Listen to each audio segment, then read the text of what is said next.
এখানে কিছু নাস্তা দেওয়া হয়েছে আমাদের। আর আসার সময় আমরা একটা দোকান থেকে কিছু কিনে নিলাম। এই তো ফুপুতের গরু। আসসালামু আলাইকুম, আশা করি সবাই ভালো আছেন। আমরা এখন দুপুরে খাওয়া দাওয়া করব। চলুন দেখি কি কি আজকে রান্না করেছি। এখানে আছে ভাত, তারপর আছে এই যে এখানে শোল মাছ রান্না করেছি অল্প করে, আর এখানে মিষ্টি কুমড়া দিয়ে ইলিশ মাছ দিয়ে রান্না করেছি, ছোট ছোট করে কেটে তারপর রান্না করেছি। এই ছিল আজকের রান্না বান্না। আজকে এগুলাই আমরা খাওয়া দাওয়া করব।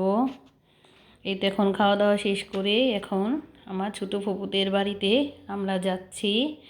এখন সামনে যাওয়ার পরেই আমরা গাড়ি পেয়ে যাব। ওখানে অনেক গাড়ি আছে, ওখানে 4 রাস্তার মোড়। এতটুকু আমরা ঘর থেকে বের হয়ে এতটুকু আমরা সবসময় হেঁটেই যাই।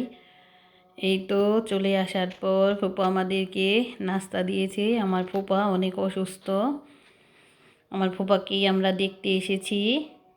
এখানে আছে মালটা, তারপর আছে আপেল, চানাচুর, বিস্কিট, আবার চাও দেওয়া হবে। চা বানানো হচ্ছে। আর বেশি কিছুর আয়োজন আমরা করতে দিইনি। ফুপা অনেক বেশি অসুস্থ, আমার ফুপার জন্য সবাই দোয়া করবেন। এখানে আছে রং চা, দুধ চাও আছে যে যেটা খাবে। তারপর চিনিও আছে, ওটা চিনি ছাড়া চা, চিনি দিয়ে খাবে যে খায়।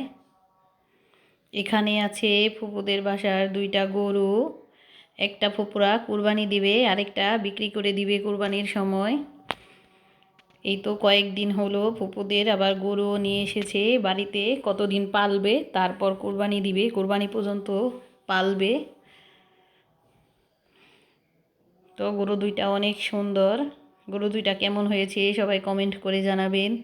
এই তো এই বিল্ডিংটা দেখছেন, এটা হলো মাদ্রাসা ফুপুদের বাড়ির পাশে। আর এখানে হলো ফুপুদের বাগান। ফুপুদের ঘরের পরেই বাগান আছে, এখানে অনেক গাছ। এই তো কাঁঠাল ধরেছে অনেক।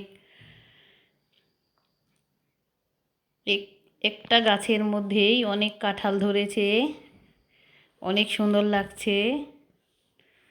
এই তো এখানে অনেক ধরনের গাছ আছে, কাঠ গাছ আছে, ফল গাছ আছে।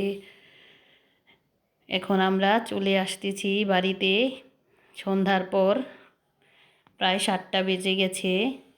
ভিডিওটা সবার কেমন লাগলো সবাই জানাবেন কমেন্ট করে। আমার ভিডিও ভালো লাগলে লাইক করবেন, সাবস্ক্রাইব দিবেন। এই ছিল আজকের ভিডিও। সবাই আমার ফুপার জন্য অনেক বেশি বেশি দোয়া করবেন, আল্লাহ যেন তাকে তাড়াতাড়ি সুস্থ করে দেয়। তো আমরা একটা দোকান থেকে কিছু কিনে নিয়ে যাচ্ছি। এই ছিল আজকের মতো। সবাই ভালো থাকবেন, সুস্থ থাকবেন। আল্লাহ হাফেজ।